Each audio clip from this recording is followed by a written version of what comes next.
Alright, so tonight's project is going to be working on an Echo weed whacker. I bought this weed whacker new, probably somewhere in the vicinity of 1996-ish. And it's an Echo SRM 2100. It's a nice weed whacker.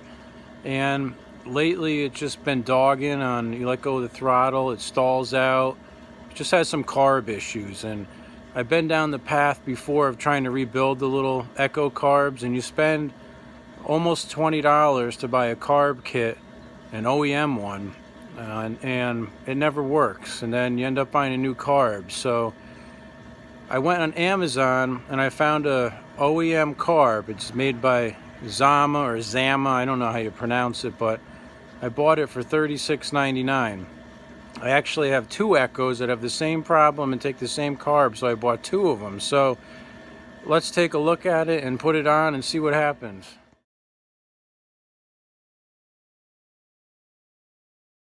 Okay, here's the Zama Carb, and it's very nice.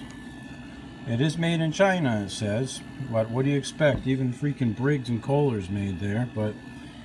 And it has adjustment screws, which is another plus. And you see my old carb here is very similar.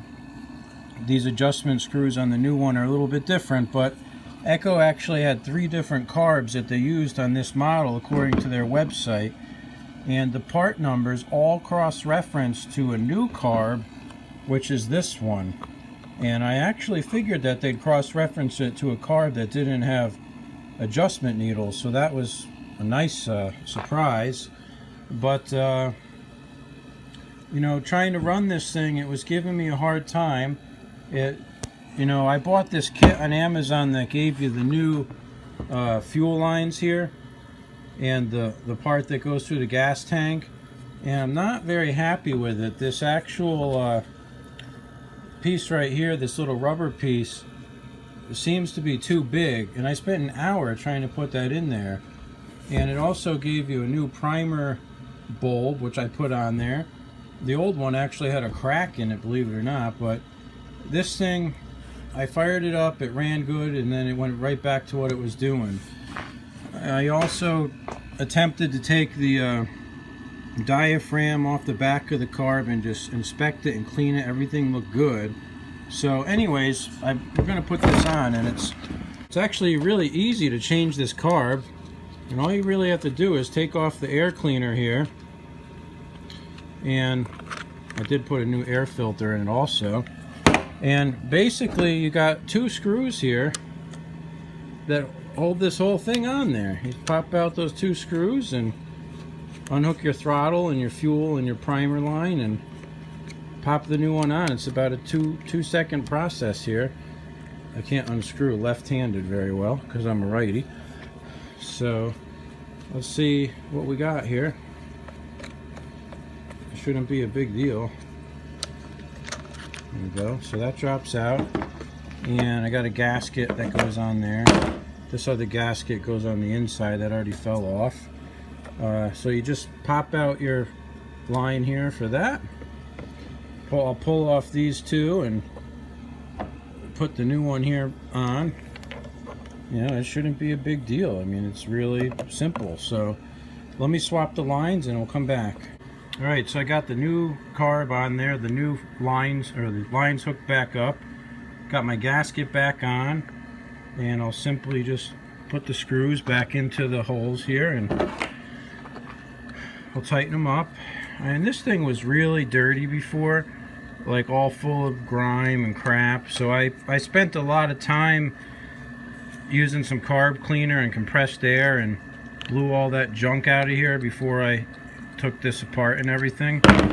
And you just got to get your throttle back in here. Just make sure there's a big side here that this end goes in. Make sure you got it situated the right way, and that's it. We're done.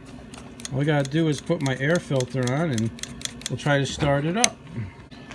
Alright, and I also put a new spark plug in it, a nice NGK plug, not some piece of crap like knockoff plug. I'm talking the real deal. So yeah, I know that you can buy a new weed whacker at Home Depot for like around 230 bucks.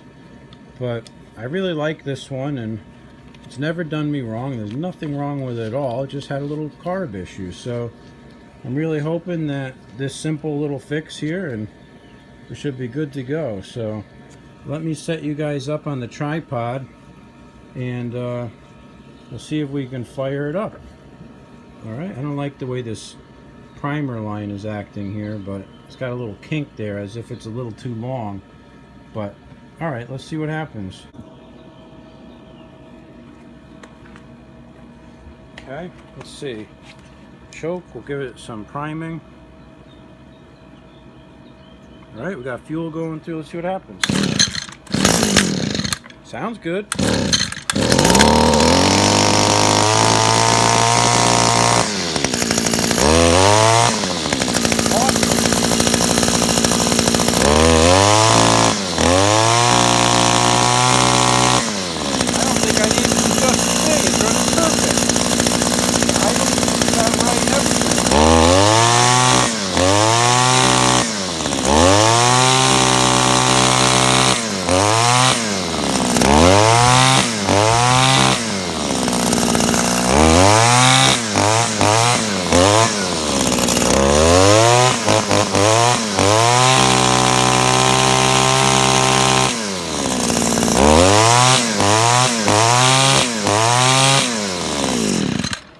I call that a success. I do have a rattle over here on the exhaust, and there's this little thingamajigger under the shield that's just loose, and I am leaking fuel somewhere.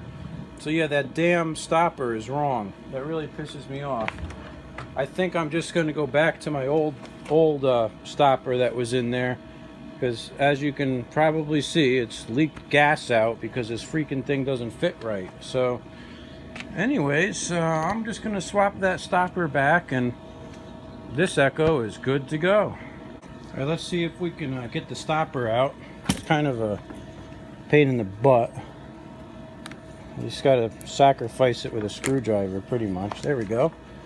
Alright, so basically you just yank this all out of the tank, the fuel filter, the whole deal. And these lines theoretically slide through it. There's kind of like this little canister piece. Yeah, what a piece of junk this is. I recommend that if you're going to get a filter like this, to get an OEM one, because this thing is a hunk of crap. So they have this kit on Amazon.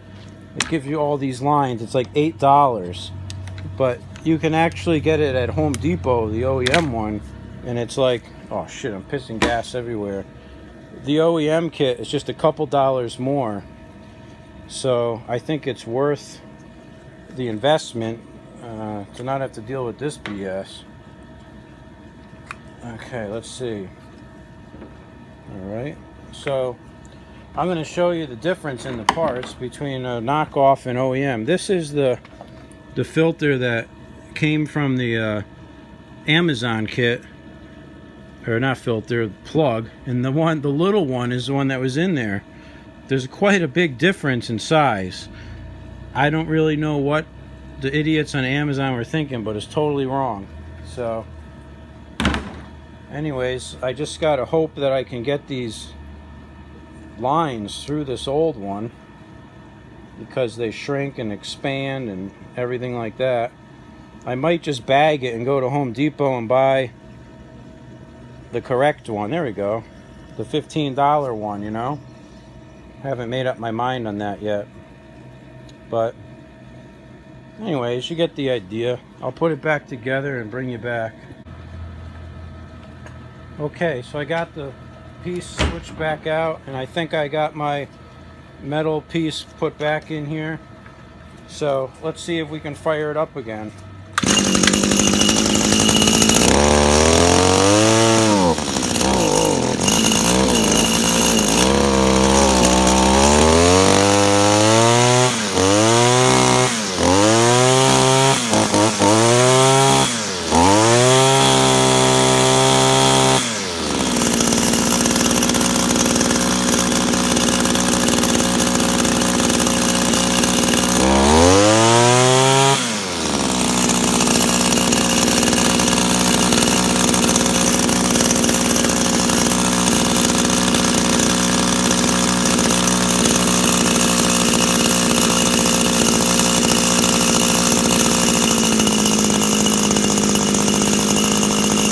trying to slow down the idle so the blade stops spinning.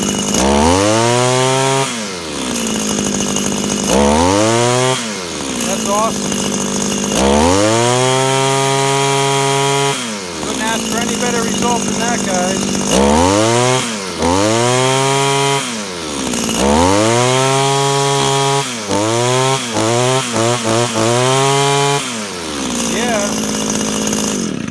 That's perfect. So I'm very happy. My $37 carburetor, I got like a brand new weed whacker. So score is all I'm going to say.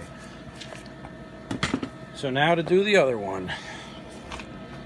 Alright, this is the second one. This one here actually has a split shaft in it, so you can put other attachments on there. A chainsaw, a hedge trimmer, an edger, a little cultivator.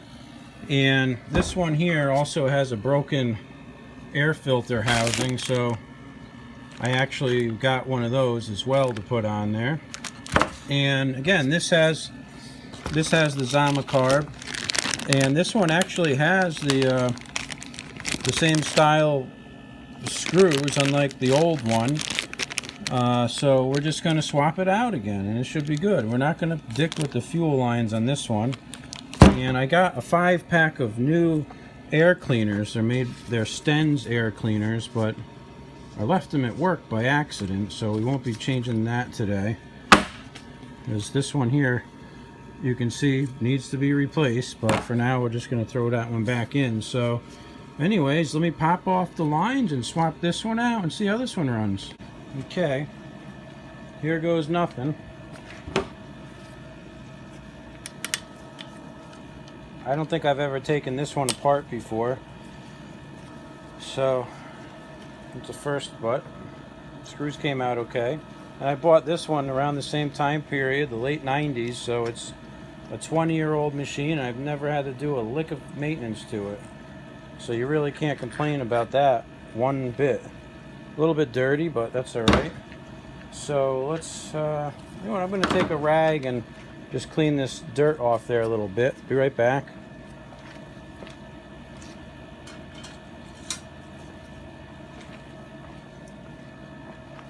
Okay. Give it a little spray of some junk here. Just wipe it off a little.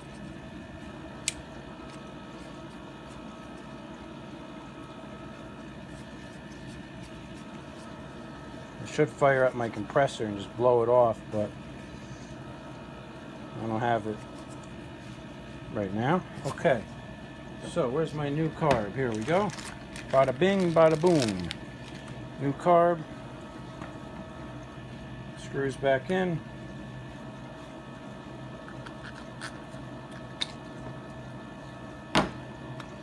That was easy. Put it back on the machine. Tighten up the 2 screws.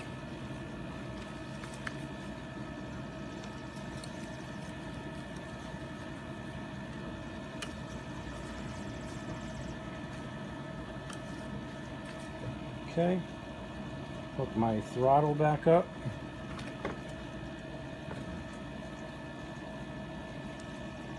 This one has a slightly different throttle cable than the other one. It has a different end on it. It's smaller. Okay, we got that. Just plug in my 2 lines. 1, 2. Simple. Put the dirty air filter back on. Oops. Put that back on for now. Tomorrow I'll bring the good one back home. Let me get my cover here. What's the deal with this? Here we go.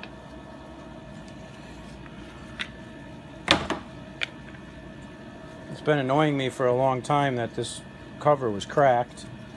So I'm glad that I'm finally able to get a new one. So, alright, let's see. Get that fired up. Alright, let's see if we can't fire this one up. Let's see, we'll give it some priming. Oh, that feels nice. Alright, we've got fuel flowing. Turn my choke on.